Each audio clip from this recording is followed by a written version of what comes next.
usó, de acuerdo con Fariña, bueno, con algunos, alguna vez con Fox, que nadie lo encontró, lo encontramos nosotros.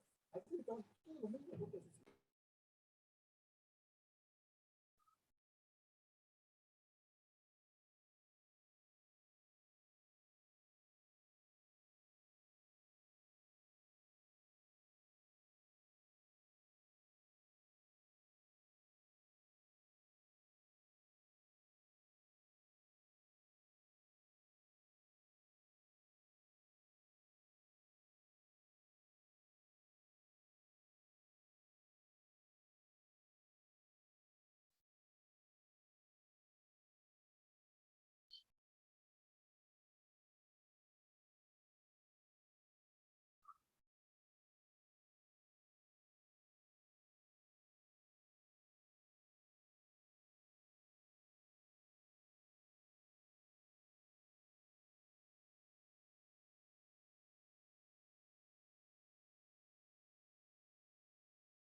Hola, bueno, buenas tardes.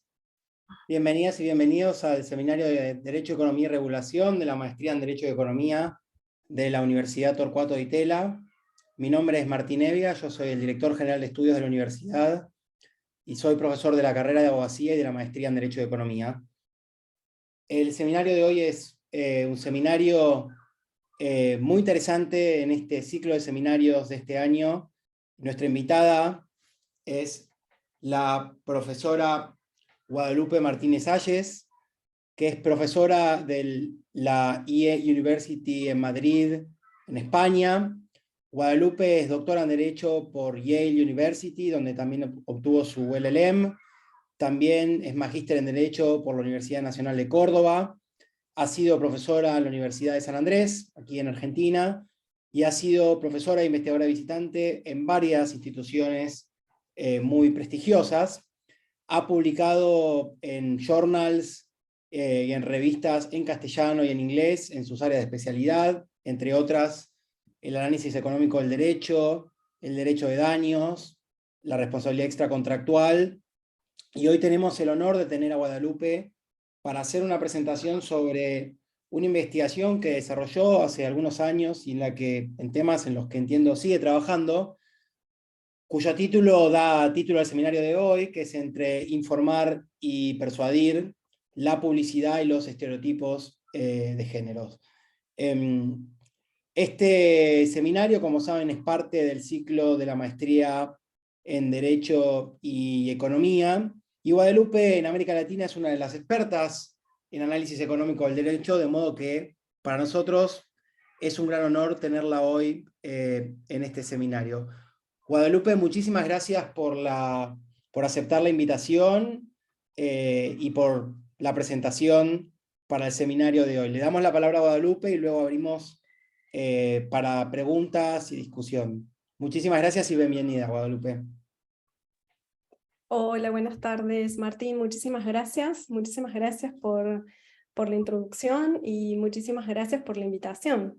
La verdad que para mí es un placer poder participar hoy del seminario. Ahí también lo veo a Eduardo. Muchas gracias, Eduardo, también por tenerme en el seminario.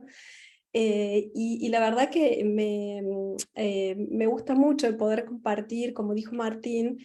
Este es un trabajo que comencé a pensarlo por el 2018-2019 y que la verdad que bueno, tengo nuevas preguntas y nuevos interrogantes para seguir trabajando, ¿no? en estas temáticas. Así que la verdad que es un placer poder compartir algunas ideas y reflexiones que básicamente tienen que ver con el fenómeno publicitario, con los estereotipos de género, y sobre todo lo que me interesa es mostrar un poco la capacidad o incapacidad del derecho para dar cuenta de dicha problemática, ¿no? Dicho esto, lo que quiero comentarles brevemente es cuál sería, a ver si puedo llegar al PowerPoint. Eso, comentarles un poco la agenda, ¿no? Brevemente la agenda que tengo pensada para la presentación de hoy. En primer lugar, lo que quiero es mencionar algunos aspectos preliminares que entiendo subyacen a esta investigación, a los fines de poder brindarles a ustedes el contexto en el que se enmarcan las discusiones que voy a presentar y problematizar hoy. Luego lo que voy a hacer es analizar el fenómeno publicitario desde una mirada interdisciplinaria, poniendo especial atención en la interacción entre información y persuasión, que es la característica que me interesa enfatizar y mostrar, ¿no? A partir de allí me voy a concentrar en la publicidad estereotipada en particular, y en mostrar su impacto intangible en nuestra sociedad. Y ya hacia el final, entonces, explicaré cuáles son las respuestas del derecho argentino a este fenómeno, y les voy a ofrecer una mirada comparada de las medidas que se están adoptando en otras jurisdicciones, ¿no? Particularmente en el Reino Unido, en Australia y en Francia, aunque esto no significa que estas sean las únicas jurisdicciones, ¿no? Pero voy a presentar algunos aspectos que tienen que ver con ellas. Bueno, comenzando por los aspectos preliminares, uno de los aspectos que me interesa remarcar es la idea de dimensión pública del derecho privado, ¿no? Es decir, este trabajo de algún modo es una invitación a superar la línea divisoria estricta entre el derecho público y el derecho privado, y movernos más bien hacia una mayor articulación o comunicación entre estas fronteras, ¿no? Es decir, ¿por qué digo esto? Porque la respuesta clásica es que de cuestiones que presentan una dimensión pública, como por ejemplo podría ser el caso de los estereotipos de género y la publicidad, de estas cuestiones tiene que ocuparse el derecho público, ¿no? Y bueno, si vemos, la verdad que la mayor atención en las cuestiones que tienen que ver con, por ejemplo, violencia doméstica, acoso sexual, acoso laboral, igual remuneración o violencia simbólica, se han dado desde el derecho constitucional, el derecho penal y los derechos humanos, ¿no? Con este trabajo lo que intento, digamos, es demostrar que también es importante enlistar al derecho privado, ya que puede ser una herramienta útil para brindar u ofrecer soluciones interesantes a estas dimensiones públicas, ¿no?, del derecho privado. Otro de los aspectos preliminares que me interesa remarcar es la relevancia de la afectación de intereses intangibles, ¿no? Y aquí lo que me interesa es desmitificar la idea de que el derecho privado se ocupa exclusivamente de intereses meramente patrimoniales o económicos, digamos, que responden a una lógica puramente, o a una racionalidad puramente económica, ¿no? Intento problematizar esto mostrando cómo estas áreas del derecho, el derecho de daños, los contratos, el derecho de consumo, están íntimamente ligadas a la afectación de intereses intangibles que involucran afectaciones que van desde la autonomía individual, la privacidad, la dignidad, la autoestima, las potencialidades, y que no pueden ser captadas por una lógica exclusivamente económica, ¿no? Es decir, acá la idea es, hay que avanzar desde el derecho privado en complejizar esa lógica predominantemente patrimonial. El otro Guadalupe, aspecto, sí, disculpa sí, que te interrumpa. Por las dudas te sí. quería avisar que no está compartida la pantalla por la presentación. Ah, ¿y cómo hago entonces? Eh, Fíjate de poner Ah, share screen y ahí nos la compartís, porque no figura compartida. no figura compartida, perdón. Y entonces estoy hablando sin presentación. Claro, Eh, no sé cómo, en el cómo, botón de abajo, el de share screen, el verde. a ver. Sí, ahí estoy en full pantalla. Perdón. A mí No, me no hay pareció, problema. a mí me pareció como que sí. Ahí está. Ahí estamos. Ahora la vemos perfecto. Muchísimas Gracias, gracias. Laila. Gracias. Bueno, disculpas. A mí me parecía como que se estaba viendo. Bueno, pero me pudieron seguir, escuchar, ¿no? Sí. Bien. Bueno, otro de los aspectos preliminares que también subyace esta investigación es la importancia del contexto. Y acá lo que quiero resaltar es que una mirada del fenómeno publicitario que no involucre entender el contexto de mercado, o que estudie al fenómeno publicitario como si fuera un fenómeno aislado, se presenta como insatisfactoria. Es decir, para poder comprender la dimensión del fenómeno publicitario, necesitamos abandonar el clásico aislamiento del derecho privado y adoptar una mirada interdisciplinaria y contextual del fenómeno de consumo, ¿no? Es decir, una mirada, y acá lo que propongo es mirar a aportes de la psicología cognitiva y de la economía del comportamiento que nos permitan comprender a los actores relevantes del mercado y que nos permitan captar y entender el contexto en el que la publicidad ocurre, que es justamente ese, ¿no? El de las dinámicas propias del mercado.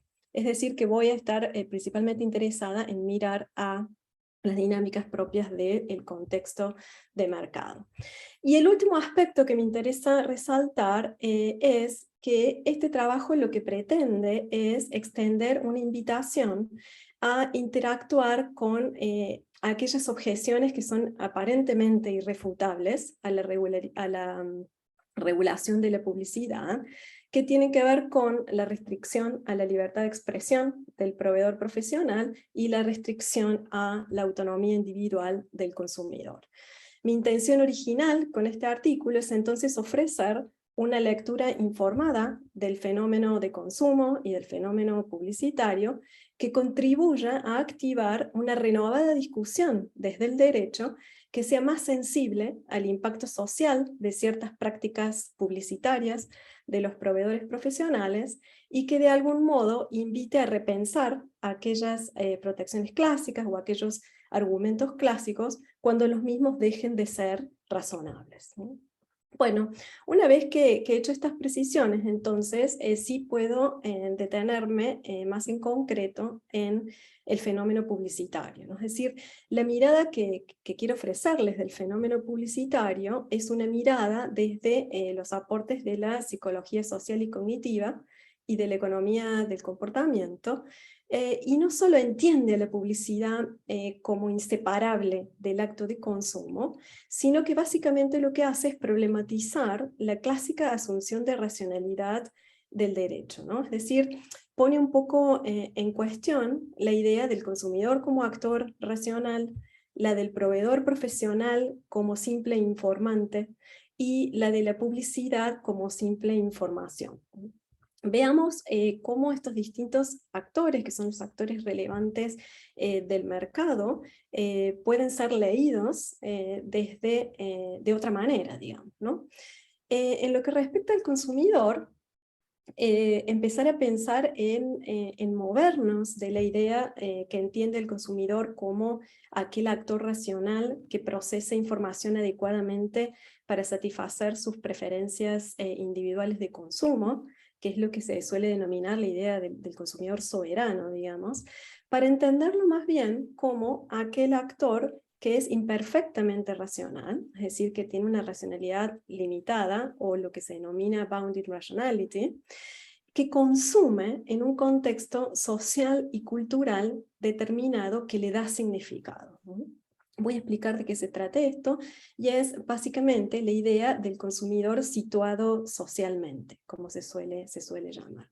Es decir, el punto que me interesa marcar es el reconocer, digamos, que el consumidor que tenemos, digamos, habilidades cognitivas que no son infinitas y que padecemos de sesgos cognitivos. Es decir, la literatura aquí es vasta, ¿no? En la lista de interminables de sesgos que todos padecemos.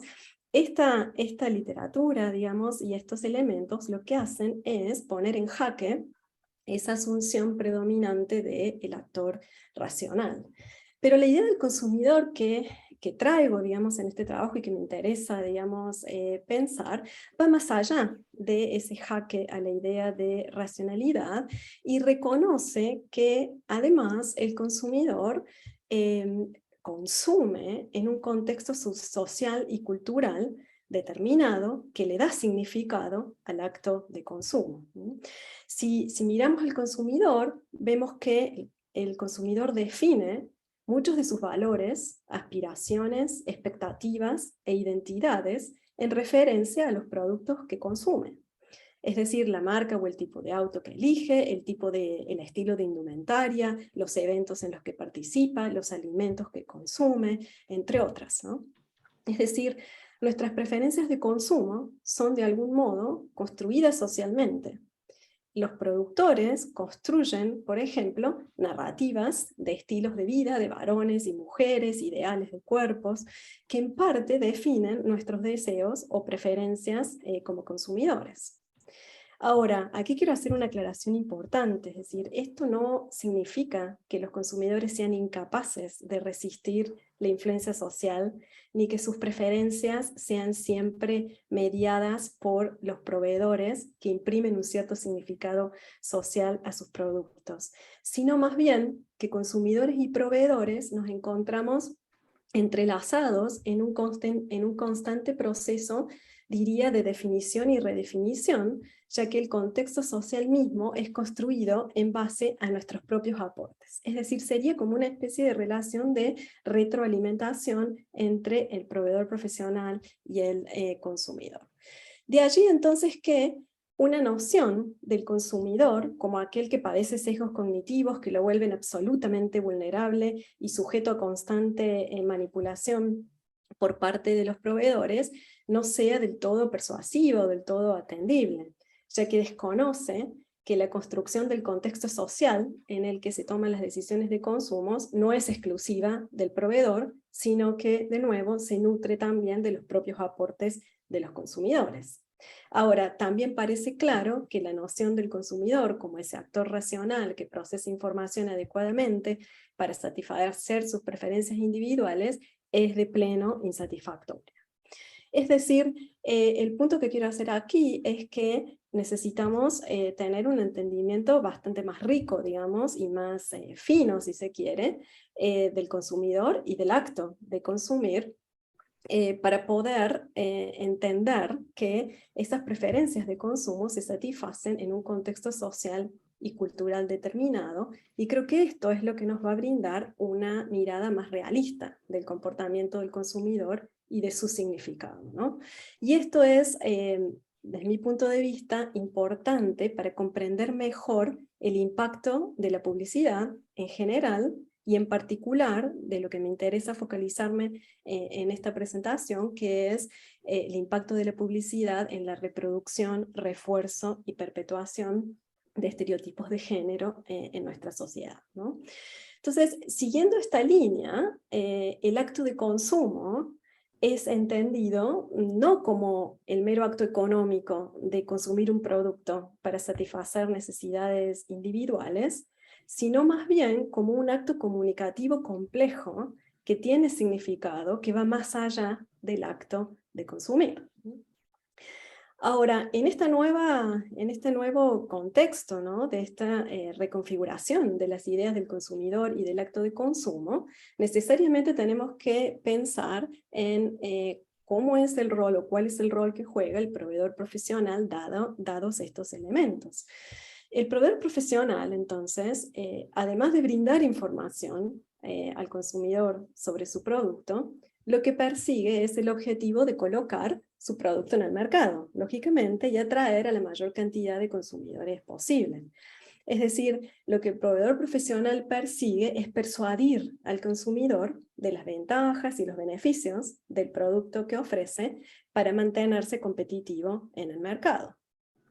En esta lógica, entonces, el proveedor profesional necesita invertir recursos y esfuerzos, usando, por ejemplo, técnicas de neuromarketing, para orientados, digamos, a comprender los sesgos cognitivos de los consumidores, incluso de mejor manera que los consumidores mismos, ¿no? Esta idea de que el proveedor profesional conoce al consumidor mejor que el consumidor mismo, viene de esta idea, básicamente, ¿no?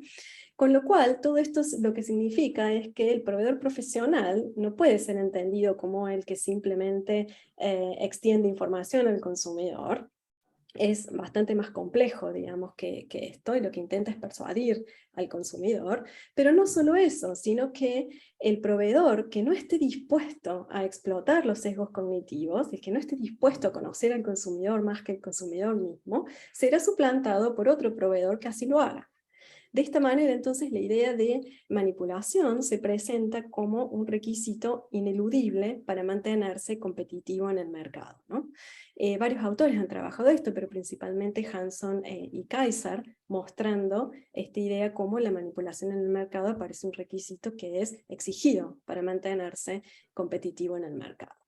Una vez entonces que logramos desmitificar, digamos, la idea clásica del consumidor racional, del proveedor como informante, advertimos entonces no solo que la publicidad es inseparable del acto de consumo, sino también que necesariamente se presenta como una combinación compleja de información y persuasión, y que esta relación entre la información y la persuasión ha ido adquiriendo distinta fisonomía a lo largo del tiempo.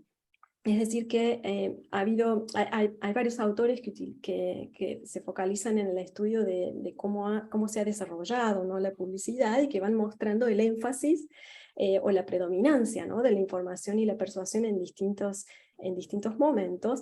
Y hoy claramente en el contexto de la economía digital parece ser que la faz persuasiva se presenta, digamos, como dominante en este contexto.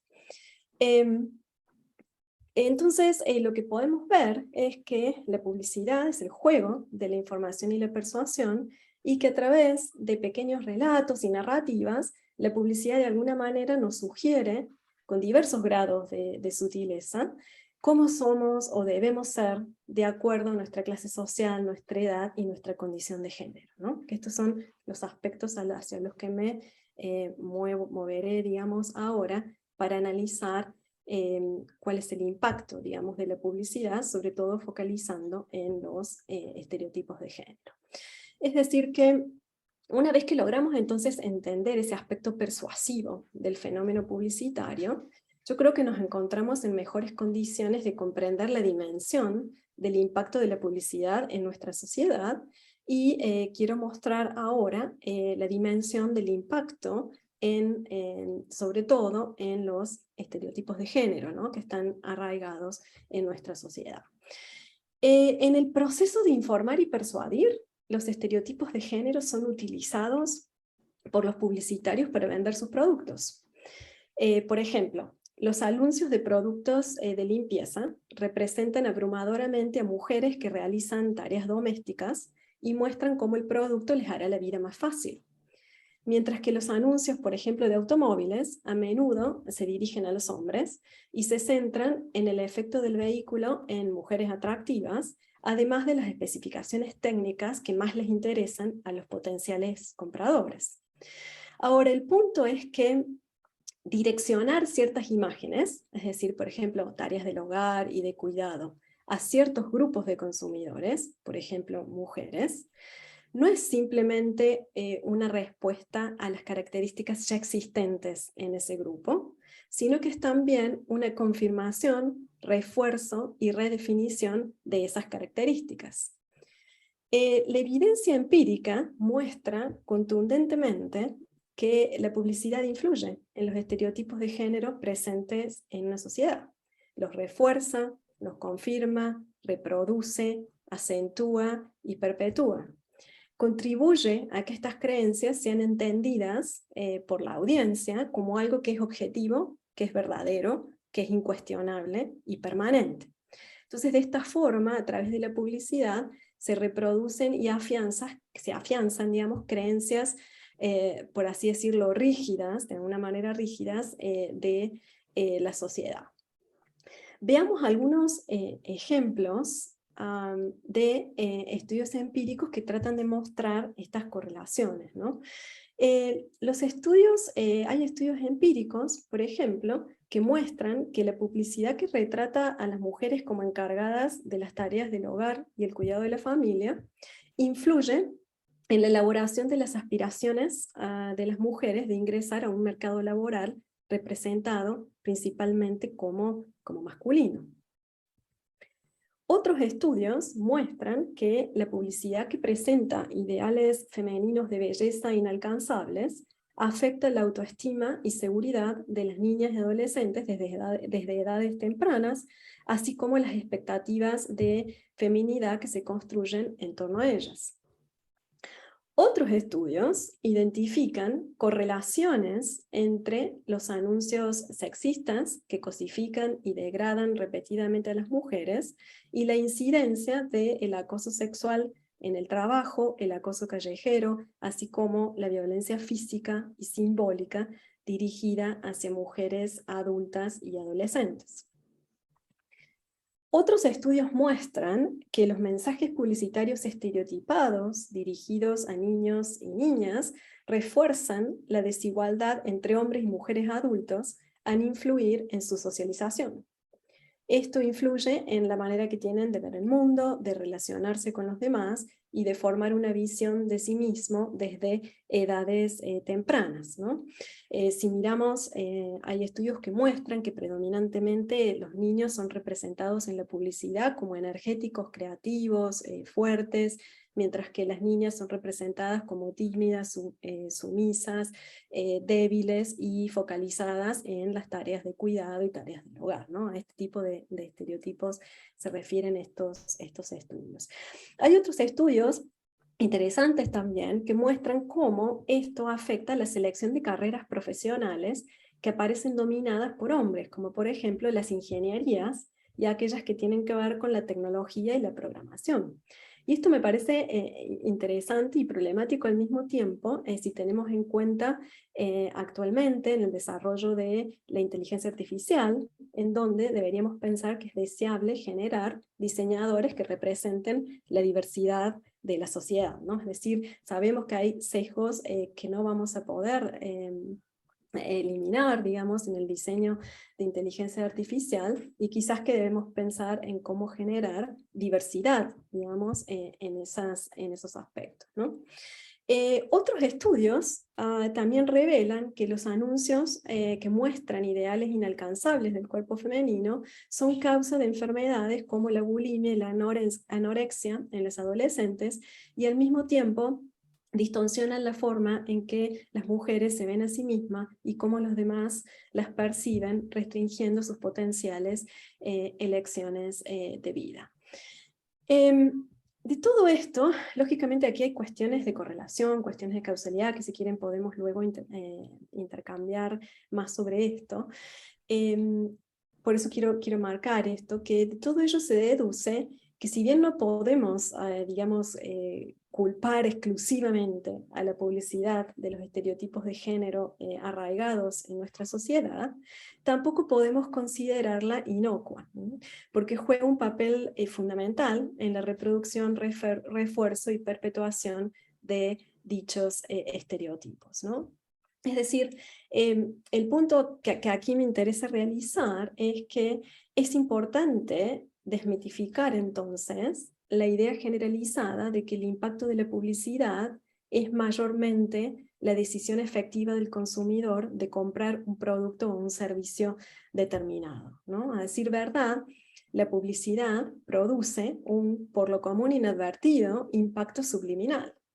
Al tiempo que reproduce, naturaliza y afianza expectativas sobre lo femenino y lo masculino, muchas veces en clave binaria y dicotómica, cancela e invisibiliza a otros actores, otros planes de vida y otras posibilidades de pensar o dar cuenta de la realidad por fuera, por ejemplo, de aquel modelo heteronormativo, ¿no?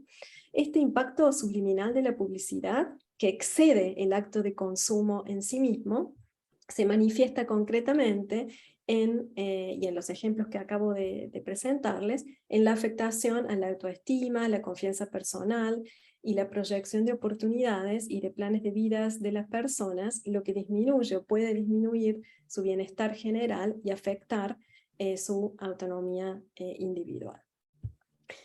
Una vez entonces que comprendemos las dinámicas de los actores relevantes del mercado, la importancia del contexto social y cultural en el que el fenómeno publicitario se desarrolla y la dimensión del impacto de la publicidad en sus receptores, creo que nos encontramos en mejores condiciones de analizar críticamente, si se quiere, la regulación de la publicidad, es decir, de analizar las respuestas del derecho, ¿no?, a esta problemática. Lo cierto es que la regulación de la publicidad ha sido en su gran mayoría abordada por el derecho desde su aspecto informativo, y se ha relegado en un segundo plano la necesidad de brindar herramientas de protección al consumidor frente a la faz persuasiva, ¿no?, de la publicidad. Así, la mayoría de las legislaciones, y aquí ustedes pueden ver, este es el Código Civil y Comercial, el artículo 1101, que establece cuáles son las publicidades, digamos, prohibidas. Especialmente aquí quiero que se concentren en el inciso A y B. Vemos que lo que prohíbe es la publicidad engañosa y la desleal, que apuntan principalmente a proteger al consumidor frente a indicaciones falsas o comparaciones de bienes y servicios que lo induzcan o lo puedan inducir a error sobre elementos esenciales del producto o servicio. Es decir, claramente la regulación está apuntando al aspecto informativo, ¿no?, de la publicidad.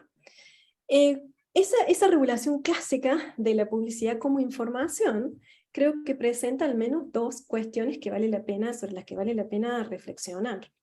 En primer lugar, de algún modo encorseta el análisis de la publicidad prohibida bajo un test objetivo de verdad-falsedad que no permite captar el elemento persuasivo, ¿no?, el que justamente se caracteriza por estar en un límite difuso, ¿no?, entre lo falso y lo verdadero, ¿no? Es decir, claramente de la información uno puede predicar verdad o falsedad, y ese no es el caso respecto de la persuasión.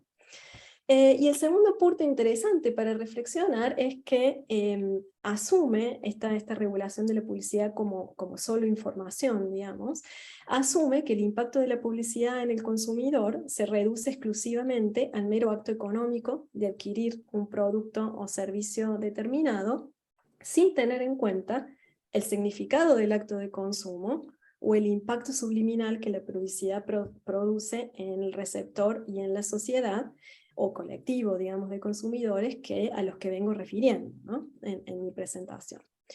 Ahora, la razón por la cual el derecho tiene problemas para regular la faz persuasiva de la publicidad es que la persuasión en sí, entendida como hacer cambiar de opinión a alguien, por ejemplo, es aceptable, es lícita, ¿no?, mientras que engañar o forzar a alguien a hacer algo claramente no lo es, ¿no? Es decir, la idea subyacente es que el derecho aparece bien equipado para exigir veracidad al proveedor profesional, aunque no para exigir imparcialidad, ¿no? Esas son las reglas del juego, ¿no?, la persuasión y cómo presenta, digamos, el producto. Ahora, recientemente, algunas legislaciones de América Latina, y aquí sí ya pueden concentrarse en el inciso C del artículo 1101 del nuevo Código Civil y Comercial, han mostrado avances en dicho sentido al incluir la regulación de la publicidad abusiva, dirigida a prohibir toda publicidad que sea abusiva, discriminatoria o induzca al consumidor a comportarse de manera perjudicial o peligrosa para su salud o seguridad. Como se puede advertir, la regulación de la publicidad abusiva da un cierto espacio para romper con el estricto corset del binomio verdad-falsedad y comenzar a captar algunos de los aspectos persuasivos de la publicidad y su impacto en el receptor, que excede el acto de consumir per se. En esta misma línea encontramos el anteproyecto de reforma de la Ley de Defensa del Consumidor, en Argentina también, del año 2018, que propone avanzar aún más en dicho sentido, ampliando la categoría de publicidad abusiva a aquellas que atentan contra el derecho fundamental a la salud de los niños, niñas y adolescentes, la identidad de género, y las que afectan de cualquier modo los bienes ambientales o culturales, ¿no? Esta regulación de la publicidad abusiva se complementa a su vez con la propuesta de regulación de las prácticas abusivas, pueden observarlo aquí en el PowerPoint, entendiendo como tales a aquellas conductas que de modo directo o indirecto estereotipen, promuevan o estimulen patrones socioculturales sustentados sobre la desigualdad de género y las relaciones de poder sobre las mujeres. En este sentido, incurriría en una práctica abusiva el proveedor que para publicitar sus productos o servicios realice publicidades estereotipadas. Aclaro que esta no es la ley de consumo vigente, ¿no? Es el anteproyecto de reforma. Estas conductas descritas en estas normativas que acabo de mencionar se articulan también con la Ley de Protección Integral de las Mujeres en Argentina, que se encuentra en clave constitucional y que garantiza y reglamenta los derechos reconocidos por la Convención para la Eliminación de todas las formas de discriminación contra la mujer, y la Convención Interamericana para prevenir, sancionar y erradicar la violencia contra la mujer, ¿no? En esta línea, la regulación, digamos, que prohíbe la publicidad estereotipada en el ámbito del consumo, puede leerse como una manifestación de la obligación del Estado argentino de adoptar medidas de acción positiva para garantizar la igualdad y erradicar los estereotipos de género en nuestra sociedad. Si tomamos en serio el argumento de la autonomía individual, deberíamos entonces preocuparnos no solo por erradicar los estereotipos negativos femeninos y masculinos que están arraigados en la publicidad, sino también ocuparnos de generar contenidos de publicidad que reflejen la diversidad de la sociedad en la que vivimos, de una manera que incluya y haga visibles otros planes de vidas y otras posibilidades de pensar o dar cuenta de la realidad por fuera del binomio heteronormativo. Es decir, aquí están quienes argumentan por mayores publicidades que representen a personas del colectivo LGBT, diversidad que representen diversidades de modelos de familia, diversidades de cuerpos femeninos, diversidades de roles en la sociedad, etcétera, etcétera. Es decir, si bien la regulación que prohíbe determinados contenidos estereotipados. Ahora vamos a ver esto en el caso del Reino Unido, que es interesante, como por ejemplo que cosifiquen o representen a la mujer como objeto sexual, o que promueva ideas de cuerpos insalubres, entre otros. Si bien es ciertamente valioso y significa un avance muy importante para dar respuestas desde el derecho al problema de la publicidad estereotipada, por sí solo, para algunos es insuficiente para atacar la raíz de la cuestión. ¿Y esto por qué? Porque el desafío sería lograr entonces que el creador de publicidad piense las representaciones mediáticas por fuera de esos modelos heteronormativos e incorpore digamos, también las diversidades familiares, las orientaciones sexuales y las identidades de género a la reflexión, lo que permitiría o se traduciría en una sociedad más igualitaria y plural. En dicha línea, digamos, las publicidades más inclusivas, que muestren y reflejen la diversidad de nuestras sociedades, en vez de disminuir nuestra autonomía, deberían significar aumentarla, en el sentido de que nos colocarían en mejor posición de elegir representarnos con una variedad de alternativas y planes de vida que son representados como válidos, aceptados o posibles. Bueno, y ya llegando hacia el final de mi presentación, quiero ofrecerles un poco la perspectiva comparada, es decir, qué es lo que está sucediendo en otras jurisdicciones respecto a la temática. Y aquí pueden ver, por ejemplo, en el caso de Francia, lo que ha establecido es la necesidad de una mención explícita cuando se estén utilizando filtros que muestren, digamos, los productos de bellezas o los cuerpos femeninos de maneras que no se corresponden con la realidad, bajo penas de sanciones económicas, ¿no? Si no se explicita el uso de filtros. Y esta sanción económica es de 37.500 euros o el 30% del coste de la producción del anuncio. Similar es el caso de iniciativas globales como Global Democracy, que exigen una indicación expresa de que los cuerpos que figuran en la publicidad han sido manipulados con Photoshop, por ejemplo. Ahora, ustedes advierten inmediatamente que este tipo de regulaciones en realidad no se salen demasiado de la representación clásica que acabo de explicar, en el sentido de que consideran a la publicidad como información, al consumidor como el actor racional, y entonces la estrategia es la estrategia de brindar información, ¿no? El hecho de que yo informe al consumidor que la foto ha sido manipulada con Photoshop o que he utilizado filtros, debería proteger entonces al consumidor del engaño o error, ¿no? Es decir, que estas dos regulaciones son regulaciones, si se quiere, que se condicen con esa idea, con ese modelo del consumidor, del acto de consumo y de la publicidad como información.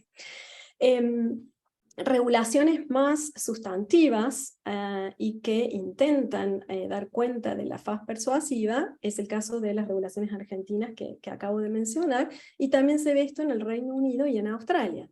Es decir, hay normativas que prohíben la publicidad que refuerce o promueva estereotipos negativos de género, determinados roles, determinadas actitudes, determinadas actividades, que cosifique o represente a la mujer como un objeto y que promueva imágenes ideales de cuerpos insalubres.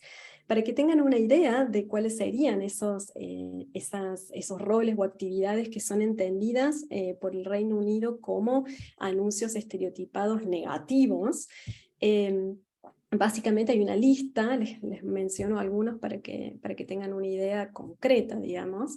Y esta lista menciona, por ejemplo, hombres incapaces de cambiar pañales, mujeres limpiando mientras los hombres se sientan descansando en un sillón, mujeres que tienen dificultades para estacionar un auto, anuncios que atribuyen personalidades estereotipadas a niños y niñas, como valentía para los niños y ternura para las niñas, anuncios que sugieren que las madres deben priorizar su apariencia física y la limpieza del hogar sobre la salud emocional, anuncios que ridiculizan a los hombres por ser malos en actividades estereotipadamente femeninas, como pasar la aspiradora, lavar la ropa o cuidar de la familia, entre otras.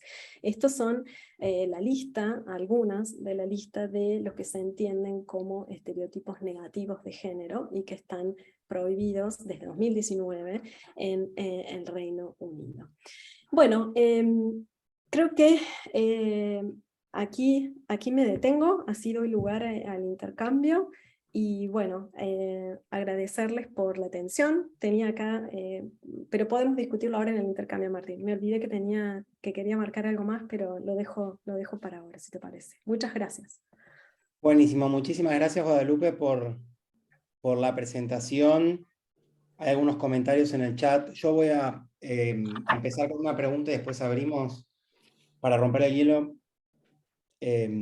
Quería preguntarte, Guadalupe, sobre algo que me parece interesante, que es lo que vos presentaste sobre estereotipos de género. Es análogo a otros problemas que tenemos en materia de publicidad, por ejemplo, publicidad de alcohol, donde también hay muchos estereotipos. Y lo que uno encuentra allí en materia de alcohol es que hay una regulación fuerte en muchos países, especialmente en Iberoamérica, digamos. Pero hay dos dimensiones que son problemáticas. Una es la de la publicidad en medios digitales, donde por su naturaleza transnacional, digamos, es más difícil regular o coordinar políticas regulatorias, por ejemplo, a nivel de la Unión Europea o lo que sería en el Mercosur, por decir algo. Eso por un lado. Y por otro lado, también algo que ocurre es que en muchos casos las compañías, cuando se discute el tipo de regulación, en general no se oponen a la regulación como tal, sino que lo que suelen decir es: nosotros nos autorregulamos, tenemos códigos de conducta estrictos o que hemos desarrollado, y por lo tanto no es necesario regular o que el Estado regule, en parte por algunos de los desafíos que vos mencionabas, por ejemplo, que, bueno, en el caso de la publicidad de alcohol, por ejemplo, quizás la dimensión objetiva está presente respecto de si la información que se da es falsa o no. pero también tenés la dificultad de la persuasión, ¿no? Que vos mencionabas. Entonces quería preguntarte si pensaste en estas analogías con otras, con publicidad en la dimensión de persuasión, que creo que es la que más te preocupa, que te ayude a pensar este problema, es decir, cómo se está usando en otras áreas en las que hay políticas públicas o se empiezan a desarrollar cada vez más políticas públicas, y los desafíos que también tenemos, por ejemplo, en materia digital, entonces, y el argumento de la autorregulación. Gracias. Gracias, Martín. Muchas gracias por tu comentario, muy interesante. Y creo que sí, la verdad que apuntás, digamos, a lo que creo que es lo más difícil de la cuestión, y por lo cual hay una cierta resistencia, digamos, a la regulación en general. Yo creo que los problemas de coordinación que marcas y los problemas de sí, la economía digital son obstáculos, si se quiere, en algún sentido, para llegar, digamos, sí, a una forma más uniforme, ¿no?, de lidiar con estas cuestiones, que no solamente pienso, sumo a tu ejemplo del alcohol, también el ejemplo de los cigarrillos y también el ejemplo de la salud, digamos, en lo que tiene que ver con los alimentos, digamos, ¿no? El rotulado de alimentos y demás. Entonces también son otros de los problemas que me interesa, y que creo que hay muchas analogías, digamos, ahí para conectar en cómo se vienen tratando estos diferentes aspectos, en donde yo creo que lo importante de marcar es que en todos estos lo que tienen en común es que hay un interés público aquí que está en juego, digamos, ¿no? Hay algún interés del Estado en proteger ciertas, o la salud pública, la autonomía individual, ciertos aspectos que creo que hacen que debemos pensar en estas problemáticas con mayor refinamiento. Y por eso yo al principio lo que dije es, lo que me pasó cuando empecé a pensar en estos problemas es que tuve una gran resistencia desde aquellos que consideraban, no podemos pensar en regular los contenidos publicitarios porque la libertad de expresión no te deja avanzar, o porque son medidas demasiado paternalistas que afectan a la autonomía individual. Y a mí lo que me interesa es sofisticar esos argumentos y empezar a individualizar, bueno, pero acá hay otras cuestiones en juego, deberemos en todo caso pensar con mayor refinamiento en estos argumentos, digamos, ¿no? Cómo juegan. Si quieres después podemos ahondar un poco más en eso, pero me interesa tu segundo comentario, que tiene que ver con el de la autorregulación. Justamente esa es la slide que pasé por alto.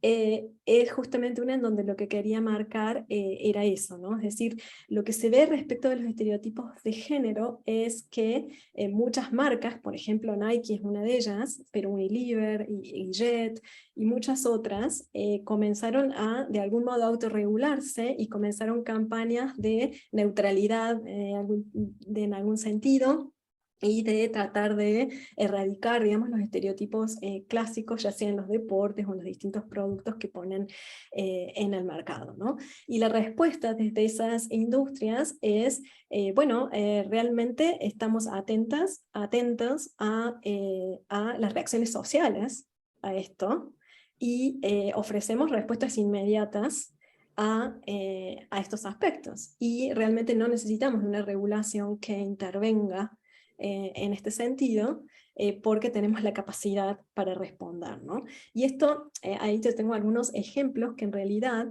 son respuestas de las industrias a reacciones de la sociedad civil, ¿no? Y reacciones de los ciudadanos, ¿no? Conocerán todos el caso, digamos, de Carrefour, del Día del Niño en Argentina, en donde bastó que un consumidor individual a través de las redes, no sé si Twitter o Facebook o alguno de esos canales, expresó, digamos, su desaprobación, y esto llevó a Carrefour a pedir disculpas, a bajar la publicidad, y supongo a contratar a alguien o tener mejor advising, digamos, a la hora de determinar su publicidad, supongo. Lo mismo con los huevos Kinder, lo mismo con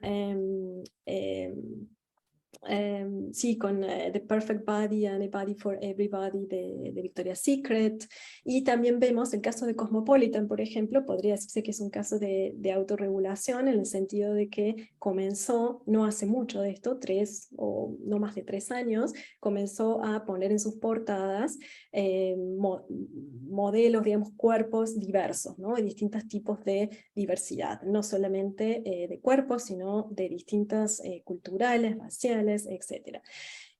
Con lo cual ese es un aspecto. Yo lo que creo respecto a la autorregulación es que es un elemento más, claramente. No estoy segura de que sea la solución en todos los casos, ¿no? Y la verdad que tiendo a pensar que cuando buscamos soluciones, no solamente las buscamos del derecho, sino también desde otras áreas, y también esperamos algún comportamiento del proveedor profesional, pero el conjunto de medidas entiendo que son a la larga las que pueden llevar a algún cambio, digamos, en este sentido. Con lo cual soy un poco escéptica de dejarlo simplemente a la reacción de las industrias, a la autorregulación, digamos, sin ningún tipo de alguna otra medida que coadyuve, digamos, ¿no? en ese sentido. Gracias, Guadalupe. Antes de darle la palabra a Eduardo, hago un comentario sobre la idea de paternalismo que mencionaste recién como una de las objeciones. Sí. Vamos, una defensa posible de la regulación, otra defensa posible, que no quiero decir que sea una buena defensa, pero estoy pensando en voz alta, es la que apela a la idea de comunidad y al tipo de comunidad en la que queremos vivir. O sea, la posición, digamos, comunitarista, que concede que la regulación podría en algún sentido ser perfeccionista, si querés, pero que parte del argumento de que, bueno, vivimos en sociedades que comparte valores, tiene valores en común, que hay valores comunitarios, y que por lo tanto queremos vivir en una comunidad en la cual no se promuevan ciertos estereotipos. Entonces lo menciono como una discusión alternativa a la de la discusión acerca de autonomía, paternalismo más tradicional en la posición liberal, digamos. Una comunitarista o un comunitarista podría defender la regulación sobre la base de otros valores o criterios que apelen al tipo de sociedad en el que queremos vivir. Quizás sea otra línea de investigación interesante para explorar. Es un tipo de argumento bastante habitual en los argumentos de salud pública, ¿no? Para justificar interferencias o medidas regulatorias a las cuales se presentan objeciones invocando la autonomía personal. Sí. Gracias, Martín. Sí, de acuerdo, eso puede ser una línea, digamos, para explorar. También desde los estereotipos de género, creo que hay otra línea, digamos, que en primer lugar yo creo que el punto es, bueno, una vez que vemos esta evidencia empírica, digamos, ¿no? Que vemos estas estadísticas y estas correlaciones, necesariamente tenemos que pensar en el problema, ¿no? Ese es como mi punto de partida, ¿no? Me parece que vale la pena pensar en el problema y cómo atacarlo. Y entonces ahí sí es donde no es satisfactorio como mencionas al principio, la respuesta clásica de, bueno, en realidad esto está afectando la autonomía del consumidor. A mí lo que me interesa es pensar en redefiniciones de la idea de autonomía quizás también, ¿no? Es decir, tu propuesta es una forma de entender también a la autonomía de una manera diferente, y creo que en el caso de los estereotipos, creo que hay un punto interesante que es, mientras más inclusiva y más diversa sea la publicidad, en realidad, este punto que lo marqué en la presentación, esto debería no disminuir nuestra autonomía, sino aumentarla, porque esto significa que tendríamos opciones, que estaríamos eligiendo entre opciones, entre distintas alternativas o planes de vida, que si nos quedamos con publicidades estereotipadas, en realidad lo que hacen en algún punto es invisibilizar o cancelar otros planes de vidas, ¿no? Entonces uno, dada la influencia que tiene la publicidad, no los tiene en cuenta o no los considera como válidos o valiosos o aceptados o normales, ¿no? Por esta idea de que la publicidad de algún modo naturaliza los roles en sociedad y demás. Y entonces de esa manera otra idea es pensar, bueno, en realidad autonomía puede querer significar tener más alternativas por sobre las cuales elegir, digamos, un plan de vida, en vez de dejar afuera otras, digamos, y cancelarlos. Y yo creo que esa también es otra línea interesante, digamos, para explorar, ir un poquito más allá de utilizar el argumento de la afectación a la autonomía individual, y de nuevo el argumento de la restricción a la libertad de expresión como cartas de triunfo, digamos, ¿no? Lo que me interesa es lidiar con esas discusiones, digamos, y ver que hay más allá, digamos, ¿no? Y que no son ideas que son absolutas, sino que hay otras posibles alternativas, ¿no? Como la comunitaria que vos planteas también. O sea, que creo que son líneas interesantes para indagar, para continuar indagando. Sí. Bueno, gracias. Profesor Eduardo Storder. Guadalupe, hola, muchísimas gracias. Qué buena No. charla. Muy interesante y con algunos puntos desafiantes. Yo voy a empezar por algo un poquito más técnico y después ir un poco más de fondo, con algunas cosas que vos insinuado, pero me gustaría por ahí, si podrías profundizar. Lo primero, más técnico es, si después podrías decir un poquito más respecto a la conexión entre sesgo cognitivo y esto de estereotipos de género y persuasión, porque los sesgos cognitivos, estos desvíos de racionalidad, parecen un problema para capturar información, ¿no? Nos desvían acerca del modo de hacer juicios,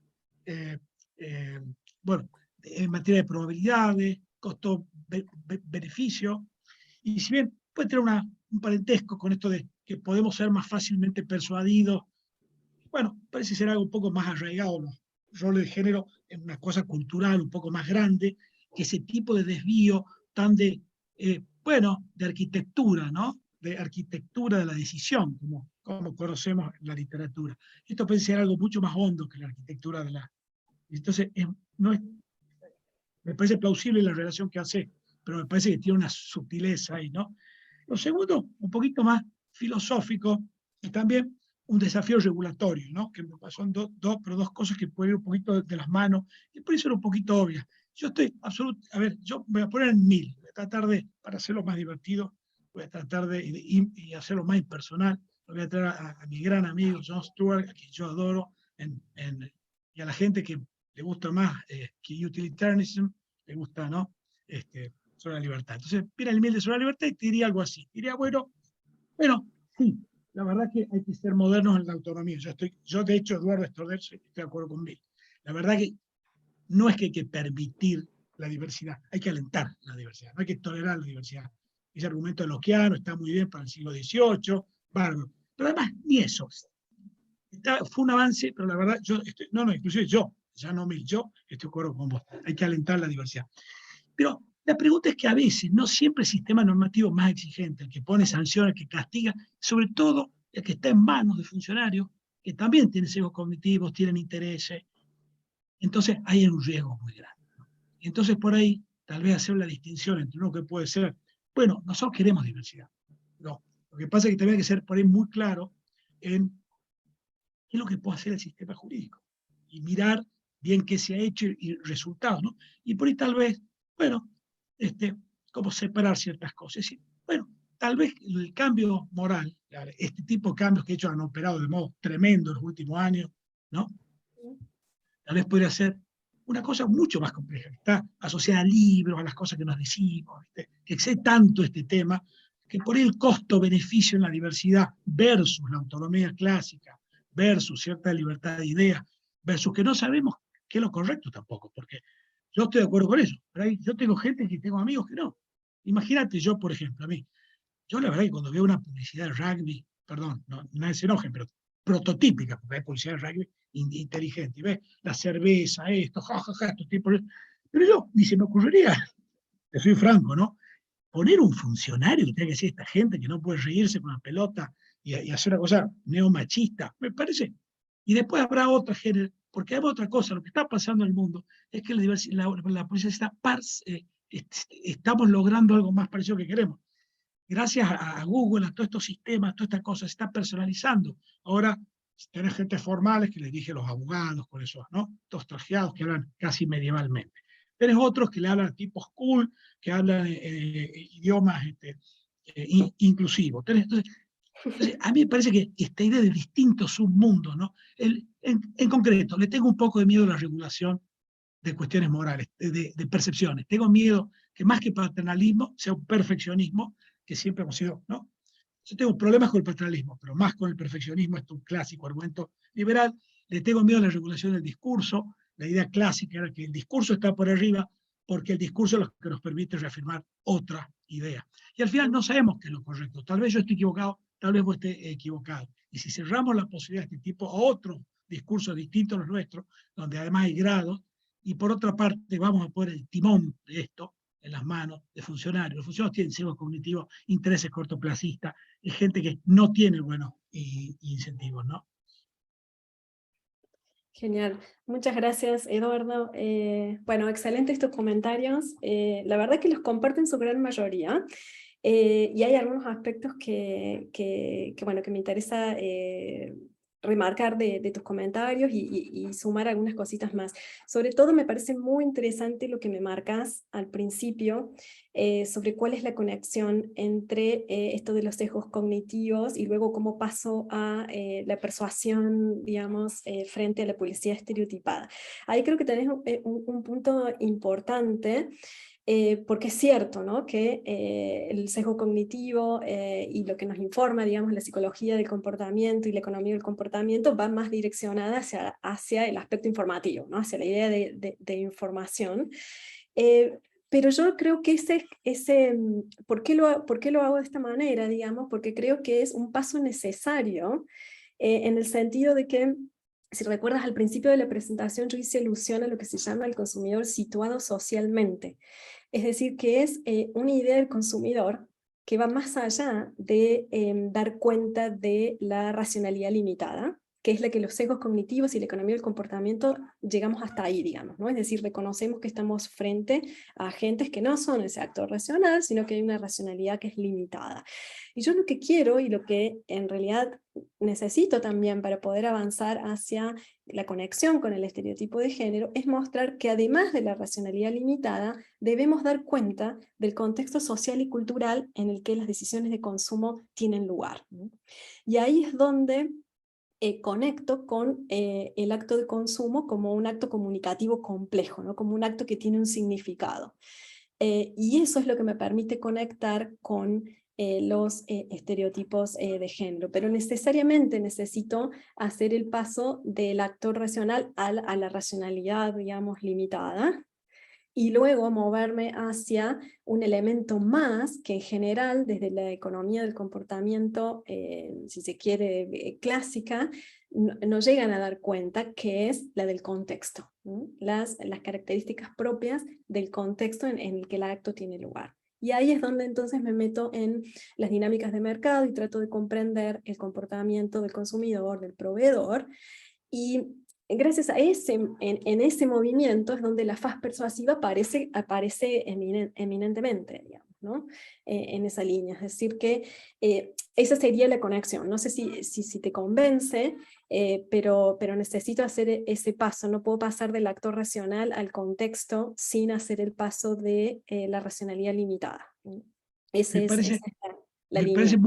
me parece muy interesante y plausible, pero son esas cosas que ya requieren un espacio de reflexión y de lectura, que ya me alentás a que lea esas cosas. Muchísimas gracias. Me parece muy interesante lo que decís. Gracias, Guadalupe. Gracias, Eduardo.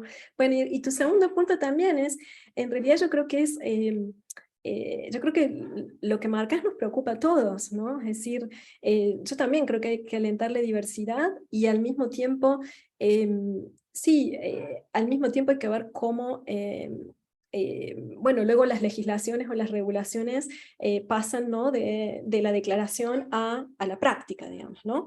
Y ahí tenés un punto importante que es cierto, ¿no? Es decir, todos padecemos de sesgos cognitivos y también no están exentos de ellas los expertos, si se quiere, por decir los jueces o funcionarios, etc. Y bueno, y eso es algo con lo que sí tenemos que lidiar. Y de hecho, es muy interesante lo que me decís de Bueno, porque eso nos hace pensar, bueno, tenemos los sistemas jurídicos que necesitamos para poder ejecutar este tipo, digamos, de normativa.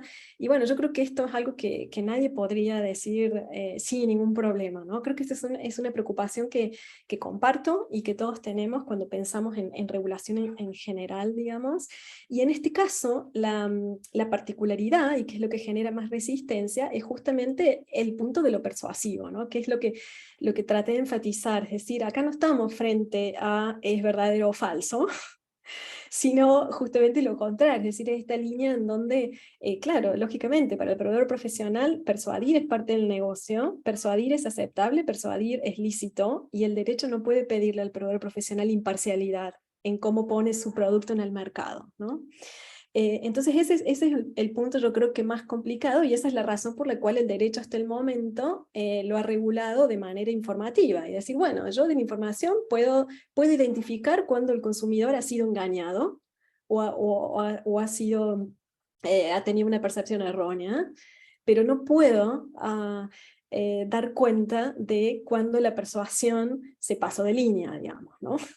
Y bueno, comparto, digamos, la problemática. Y lo que digo que es interesante que hay un video de una publicidad que ha sido penalizada en el Reino Unido, porque que lo muestro, digamos, a mis estudiantes en clase, y ninguno de ellos, lo vengo mostrando en los últimos 2 años, en realidad, y cada vez que muestro esta publicidad pregunto si esta publicidad debería ser una publicidad prohibida, si hay algo que debería ser sancionado, y la respuesta es unánimemente no. Y básicamente la publicidad lo que presenta es una publicidad muy pequeña que presenta a un padre que se olvida del niño, está en un restaurante de sushi y pone al niño en esos restaurantes giratorios de sushi, pone al niño, entonces el niño empieza a girar y luego cuando se da cuenta lo agarra justo a tiempo, ¿no? Entonces, es una publicidad que es hasta divertida, digamos, que me hizo acordar de lo que planteas vos del el rugby digamos. Y bueno, y la percepción en general, digamos, de las audiencias es que esta publicidad no debió ser sancionada. Y ahí es donde todo lo que vos planteás aparece, ¿no? Y bueno, entonces, ¿cómo hacemos? Y la verdad que sí, no tengo una respuesta y comparto muchas de las preocupaciones que planteas, y al mismo tiempo, quiero contribuir a una discusión más sofisticada sobre la autonomía, sobre los problemas que puede generar esto de salud pública, y sobre todo pensando en niños, niñas, ¿no? Y en planes de vida. Y me preocupa eso también al mismo tiempo, ¿no? Entonces, pero bueno, estoy en el mismo dilema, digamos, en algún punto. No sé si te respondí, digamos. No, absolutamente. Son esas cosas que yo, por supuesto, yo tampoco tengo, porque participo de tus preocupaciones y también de tus dudas, por supuesto. Yo no he estudiado esto, lo que he hecho ha sido, bueno, esto, porque me da miedo estas cosas, a veces pienso, bueno, suponete que se avance en esto y algunos países con alta calidad institucional se lo hacen relativamente bien, en fin, no se las hace, qué sé yo, qué es bien, porque no sé qué es bien en esto tampoco, como no puede ser una meta de llegada a la cultura. Para mí esto está en Adam Smith, está en Hume, esto es como una avenida, esto es como un never ending process, ¿no? Donde vamos aprendiendo y además, viste, tenemos que coordinar, hay montones de cosas. Es dudoso que haya una verdad que inclusive. Entonces, por eso es que a mí tengo miedo. Suponete que, bueno, porque esto avanza bien, supongamos bien para lo que nosotros creemos ahora en esta época, ¿no? Y avanza. Imagino, mira, 150 años hay funcionarios que dicen, che, no, Jane Austen no, para menores de 25, Jane Austen no, porque estereotipa la idea de que las mujeres tienen que casarse, sobre todo las mujeres burguesas, rurales, tienen que engancharse al tipo con plata, ¿qué pasa? No, che, no, la guerra y la paz tampoco, y va a empezar a eliminar pedazos de nuestras vivencias, nuestras cosas que nos hacen distintos, y también cerebro que haya tipos, me parece buenísimo que haya gente que crea distinto que yo, que crea que no, mirá, a mí me gusta tener 28 hijos, dividir los roles, pero qué sé yo, bueno, no sé, bien por ustedes, prueben, no sé, los chicos, bueno, me imagino que los chicos, ya el medio cultural los va sacando de ahí y les va dando alternativas. Pero bueno, lo que digo es sí, me parece tu respuesta buenísima, a veces muy interesante, esa la voy a buscar esa cosa. Muchas gracias, Guadalupe, me parece interesantísimo. Por supuesto que no tengo ninguna respuesta, tengo preocupaciones nada más. Me parece interesantísimo. Muchas gracias. Gracias, Eduardo. Tenemos, Guadalupe, algunos comentarios en el chat. el Nos chat. queda poco tiempo.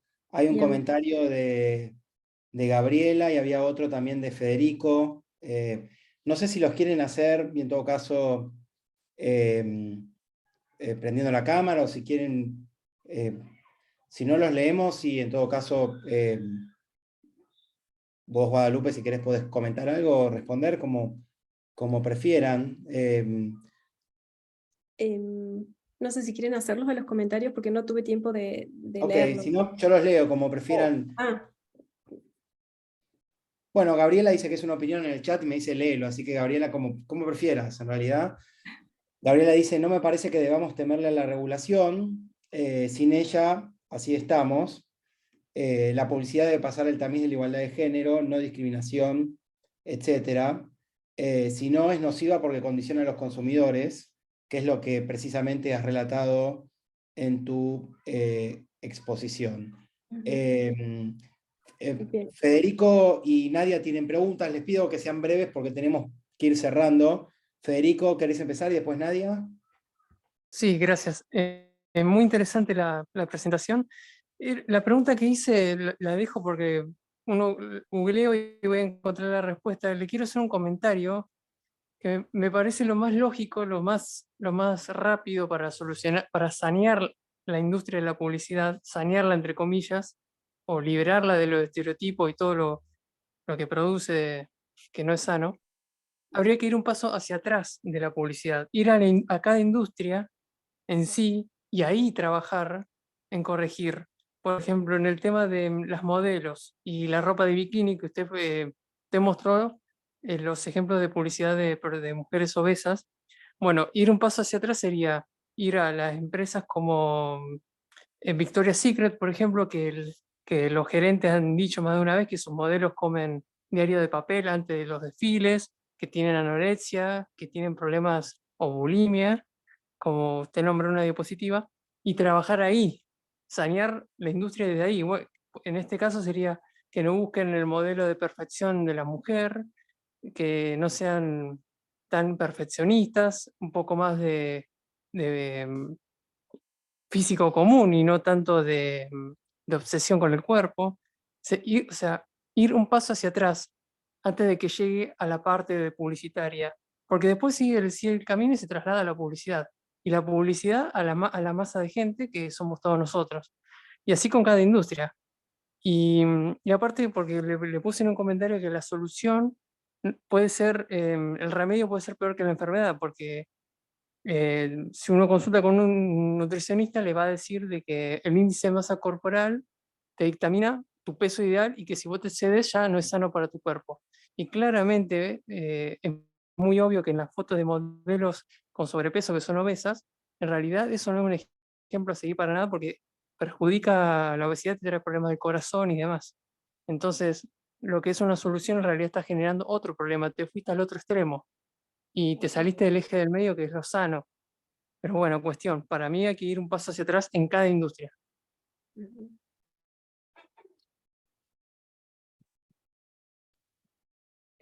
Muchas gracias, Federico y Gabriela, los dos últimos comentarios. Martín. Nadia creo que estaba. Ah, ¿Nadia? Sí, bueno, pero si no quedaba tiempo no importa. En realidad me había interesado mucho cuando Guadalupe hablaste de la perspectiva comparada y diste estos ejemplos de prohibición y regulación. Si también no hay un enfoque, así que quizás, no sé, no haya tiempo para la respuesta, pero no hay un enfoque desde el marketing de que también hay un mercado que queda fuera cuando no aparecen otras representaciones, porque quizás hay cosas que yo podría comprar si alguien me las quisiera vender.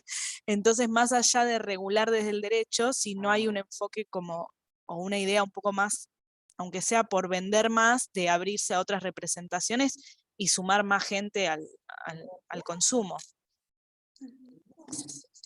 Gracias. bueno. Dale, Guadalupe, si querés responder. Bueno. Bueno, muchas gracias a las tres últimas intervenciones. Creo que sí, los tres marcan puntos puntos interesantes. Gabriela, sí, es cierto que, a ver, tu punto de no hay que temerle tanto a la regulación, creo que hay un punto ahí, y de hecho fíjate que hay regulaciones que se están moviendo hacia eso, digamos, ¿no? Hacia regular el tema de los estereotipos en la publicidad, y supongo que esto es porque, bueno, se ve que hay algún impacto que puede generarse. Ahora, ahí lo que yo te diría es que quizás hay que ser un poco más finos en la regulación, ¿no? Entonces, en el caso del Reino Unido, lo que han hecho es jugar con esta idea de qué son los estereotipos negativos, ¿no? Y entonces hay toda una lista de estereotipos que son considerados negativos, y entonces esto podemos discutirlo, ¿no? Después habrá que ver qué es considerado negativo o no, que es, vuelvo al punto de Eduardo, ¿no? En algún punto. Pero hay formas, digamos, ¿no? de regular que pueden ser... sí, con las cuales que podríamos no temer, digamos, como planteás. Es decir, que sí, creo que sí, que depende de cómo se haga la regulación también, ¿no? Es decir, ahí hay una pregunta más fina de cómo hacer para regular, de manera de que cumpla algún rol y de que no tengamos este temor, digamos, de que quizás estamos corriendo la línea demasiado, digamos, ¿no? Así que sí, creo que ahí tenés un punto interesante. Federico, lo que planteas de las industrias creo que es interesante también, y de nuevo, aquí vuelvo a decir algo que creo que mencioné al principio en respuesta a uno de los comentarios de Martín. Yo creo que es importante pensar en soluciones a este tipo de problemas que son tan complejos desde distintas áreas, desde distintas perspectivas y de distintos canales, ¿no? No solamente el derecho privado o el derecho público, es no solamente la regulación administrativa. También hay una cuestión que creo, la verdad que no le he pensado en profundidad, pero vos estás planteando, bueno, quizás hay algún aspecto de la regulación desde las industrias que valdría la pena revisar. Y sí, te diría, podría ser, digamos, un punto en donde mirar. No lo he hecho, pero creo que esto confirma un poco esto de que no debemos pensar en una única solución, sino en distintas soluciones desde distintas perspectivas y áreas del derecho, digamos, o desde las propias industrias también, con lo cual es posible, digamos, pensarlo, digamos, de esa manera también. Y el último comentario, Natalia. El último comentario Nadia. de Nadia. Ay, Nadia, perdón, me perdí en el...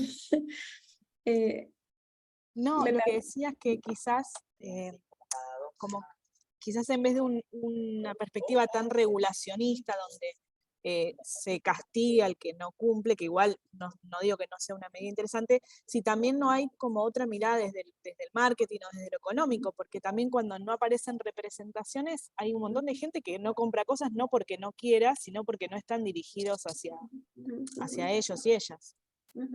Sí, también es un punto interesante para ver desde el marketing, y de hecho, ahora que mencionas esto, hay mucho trabajo que se está haciendo justamente en esa línea, ¿no? Es decir, bueno, en realidad lo que tenemos que hacer es apuntar a cómo se educa, digamos, en marketing también, cuáles son los aspectos que hay que tener en cuenta allí, digamos, para que generar, como vos marcas, diversidad, digamos, a la hora de los productos que de otro modo quedarían, digamos, olvidados, oslados, digamos, con lo cual es también otra perspectiva interesante.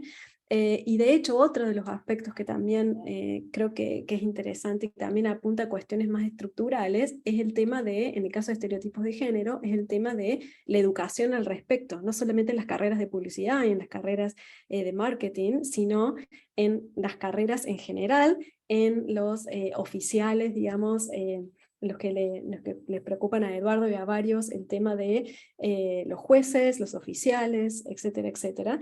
Y en el caso particular de Argentina, creo que se están tomando algunas medidas en esta línea, digamos, ¿no? De capacitar en perspectiva de género y demás, ¿no? No estoy muy al tanto de cómo es el progreso de esto, pero es otro aspecto que coadyuva también, digamos, en dar cuenta de la problemática, digamos, de alguna manera.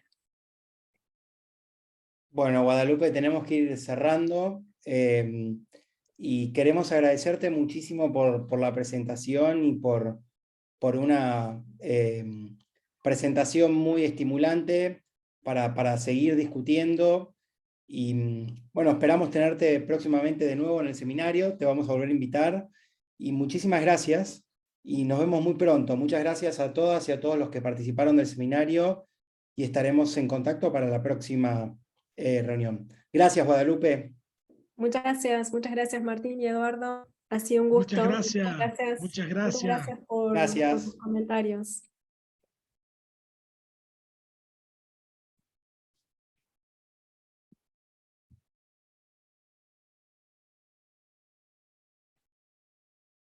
Bueno, muchas gracias, Guadalupe, buenísimo. Gracias Martín, muchas gracias. Espero